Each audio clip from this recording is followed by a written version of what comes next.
Assalamualaikum warahmatullahi wabarakatuh. Perkenalkan, nama saya Novasya Ayulan Suci dengan NIM akhir 076. Di sini saya akan menjelaskan tentang pengolahan data menggunakan Excel, yaitu data independen dan juga dependen sebagai memenuhi ujian tengah semester dari mata kuliah statistika pendidikan. Jadi yang pertama itu kita mempunyai independen, mengasumsikan bahwa data yang disajikan memiliki distribusi normal. Kemudian untuk langkah pertama yaitu parameter yang diuji adalah rata-rata.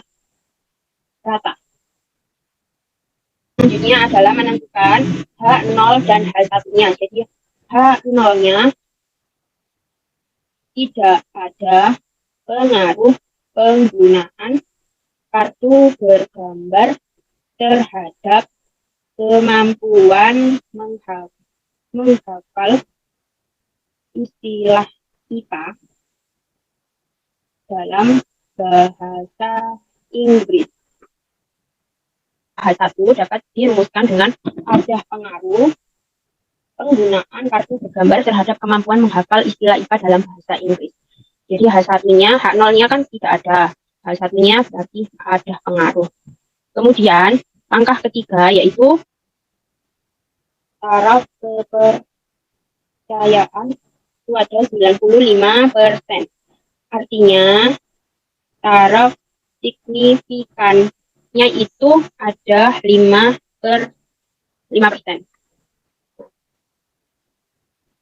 Sisanya itu ada 0,05. Ini langkah ketiga. Terus keempatnya itu apa? Menggunakan uji T independen. Jadi data ini dapat diolah menggunakan uji T independen karena kan data ini saling bebas. Langsung saja dituliskan.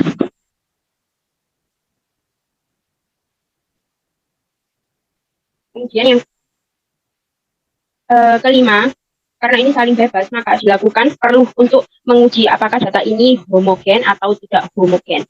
Jadi dilakukan uji homogenitas terlebih dahulu. Karena ini independen. Kemudian untuk langkah keenamnya itu uji T independen.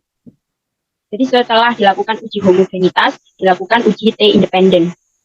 Selanjutnya yaitu hitung hasil statistiknya. Tulis langkah ke-7. Hitung uji statistik. Kemudian langkah yang terakhir yaitu kesimpulan. Jadi kesimpulannya nanti bagaimana. Oke. Jadi ada beberapa kriteria untuk pengujian homogenitas yaitu menggunakan uji F dan juga uji p-value-nya. Kemudian uji T independen itu ada menggunakan tabel T hitung ataupun p-value seperti itu. Oke. Ada kelas kontrol dan kelas eksperimen. Masukkan angkanya, kontrol itu ada 5, 3, 4, 5, 3, 4, 5, 4, 5, 8, 4, P. P diisi dengan digit kedua dari NIM. Digit kedua dari NIM. Jadi saya isi ini 8. Digit kedua dari akhir NIM. Jadi NIM saya terakhirkan 076. Berarti ini diisi 7. Kemudian bawahnya 6, 7, 5, 5. Kemudian eksperimennya 7, 7. Yang key ini diisi dengan digit terakhir. Digit terakhir NIM saya itu 6. Jadi tulis 6, 6, 4, 8, 7, 9, 4, 6, 9, 5, 7, 6, 6, 8.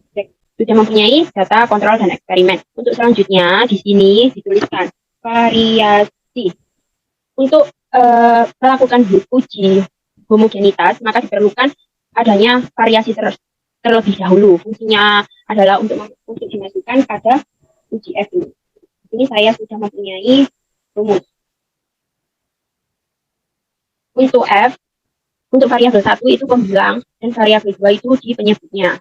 Jadi untuk nanti variasi yang terbesar itu digunakan untuk variabel yang pertama. Untuk menghitung variasi ini langsung saja menggunakan sama dengan kemudian var titik S diklik. Kemudian dari angka 5 sampai angka 6 di short, kemudian di enter. Kemudian sama, ini juga sama dengan var s. Dari angka 7 sampai angka 8, ini terakhir, nilai awal sampai nilai akhir, kemudian di enter. Nah, sudah mendapatkan hasil dari variasinya, variasi pertama dan variasi kedua. Variabel pertama. Sedangkan untuk kelompok kontrol memiliki nilai yang lebih kecil daripada variasi dari eksperimen, artinya kelompok kontrol merupakan variabel kedua. Ya. Kemudian melakukan uji F terlebih dahulu. Uji F itu ada di data, kemudian di data analisis ini, dipencet data analisisnya, dicari uji ini access to sample for variance, diklik OK. Kemudian variabel 1 sesuai dengan hasil variasi yang telah kita lakukan terlebih dahulu. Jadi untuk yang di short itu dari eksperimen. Jadi seperti ini. Eksperimen kan variabel 1. Eksperimen variabel 1 sampai nilai terakhir yaitu 8. Kemudian variabel 2, range-nya itu dari kontrol sampai nilai terakhir yaitu 6. Kemudian label ini diklik, fungsinya apa? Karena kita kan nge-short tadi dari kontrol dan eksperimen. Artinya untuk labelnya itu ikut. Kemudian output range ini kita menentukan di mana kita akan menentukan letak dari hasil uji F ini. Dan ini saya meletakkan di kolom, ini terserah ya, di kolom F. Kemudian pencet OK. Hasilnya langsung keluar. Nah, ujinya langsung keluar dan ini langsung disesuaikan saja. Jadi yang dilihat adalah F-nya, nilai F. Kita warnai aja biar nggak bingung. Jadi F-nya ini diwarnai terlebih dahulu. Terus F kritikal. F kritikal jika di Excel itu sama dengan F tabelnya. Nilai F tabel. Jadi bisa dituliskan bahwa karena nilai F itu lebih kecil daripada nilai F tabel, ya, maka H0-nya itu diterima. Kemudian sehingga data ini itu homogen. Ada juga cara yang berbeda selain menggunakan F, yaitu menggunakan p-value. Jadi yang dilihat, bentar, itu P ini, P10. Itu kita warnai juga dengan biru, biar nggak bingung. Jadi untuk p-value-nya itu, sebentar ini. Karena P-nya 0,384 lebih besar sama dengan value-nya itu tadi yang di sini, taraf signifikan, alfanya kan 0,05. Jadi di sini dapat dituliskan bahwa lebih besar sama dengan daripada 0,05. Maka terima H0. Sehingga data homogen. Nah, ya. Berarti datanya ini homogen. Langkah selanjutnya yaitu uji T independen. Jadi sama seperti yang sebelumnya, di data ini dipencet data analisis. Kemudian dicari homogen, berarti assuming equal variance. Dipencet OK. Kemudian variabel 1 dimasukkan seperti yang uji F, sama. Dari eksperimen sampai ke 8 ini, variabel 2-nya juga sama. Kemudian labelnya dicentang alfa ini udah otomatis di sini 0,05, tapi untuk kalau misal cara kepercayaannya bukan 95%, untuk alfanya bisa diganti, jadi bisa disesuaikan sendiri. Untuk output range ini juga bisa diklik, kemudian ditaruh di sembarang, di terserah kolomnya di mana. Ini saya taruhnya di kolom AB, kemudian di OK. Nah, jadi untuk yang dilihat itu T-stat atau T-hitungnya. Untuk uji T, sebenarnya bisa menggunakan T-nya atau T-nya juga bisa p-value.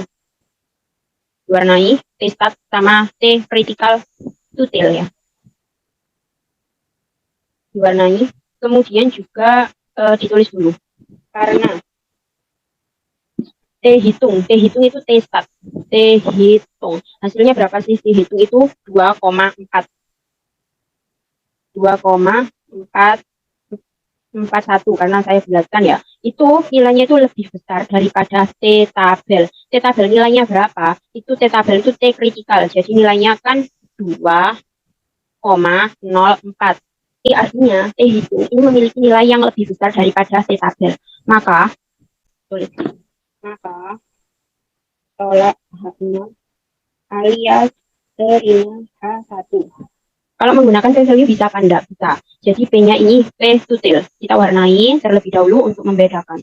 Nah, dituliskan karena P. P-nya kan 0,02.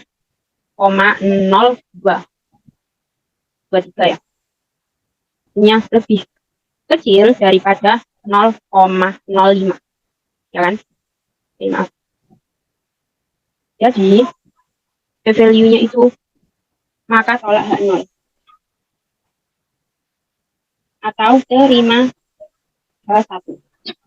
Jadi, kesimpulannya yaitu ada pengaruh penggunaan kartu bergambar terhadap kemampuan menghafal istilah IPA dalam bahasa Inggris. Soal nomor 1, uji apakah ada perbedaan rata-rata istilah yang dihafal kedua kelompok tersebut, berarti jawabannya ada pengaruh penggunaan kartu tersebut. Kemudian soal nomor 2 kita lanjutkan. Jadi untuk data pretest sudah saya masukkan, yaitu 60, 60, 79, 72, 40, 58, 59, 55, 42, 57, 66, 59, 62, 74. Kemudian untuk 6 ini kan 6A. 6A itu digit akhir kedua saya itu 7, jadi saya tuliskan 67. Kemudian 56, 62, 72. Kemudian data post-test itu 75, 65, 80, 7, B-nya diisi dengan NIM akhir, digit terakhir saya itu 6, jadi saya tuliskan 76, 50, 58, 71, 68, 61, 68, 71, 61, 78, 67, 73, 89, 74, 60, 63, 77. Seperti itu ya. Kemudian kita sudah memasukkan datanya, dituliskan data hasil pretest dan post-test pelatihan minat belajar siswa SMPA Bangkalan. Jadi untuk pengasumsiannya diasumsikan bahwa data yang berdistribusi itu normal. Kemudian parameter yang diuji adalah rata-rata minat belajar siswa sebelum dan sesudah pelatihan. Jadi untuk H0-nya itu bisa dituliskan bahwa H0 itu tidak ada perbedaan minat belajar siswa SMPA Bangkalan sebelum dan sesudah pelatihan.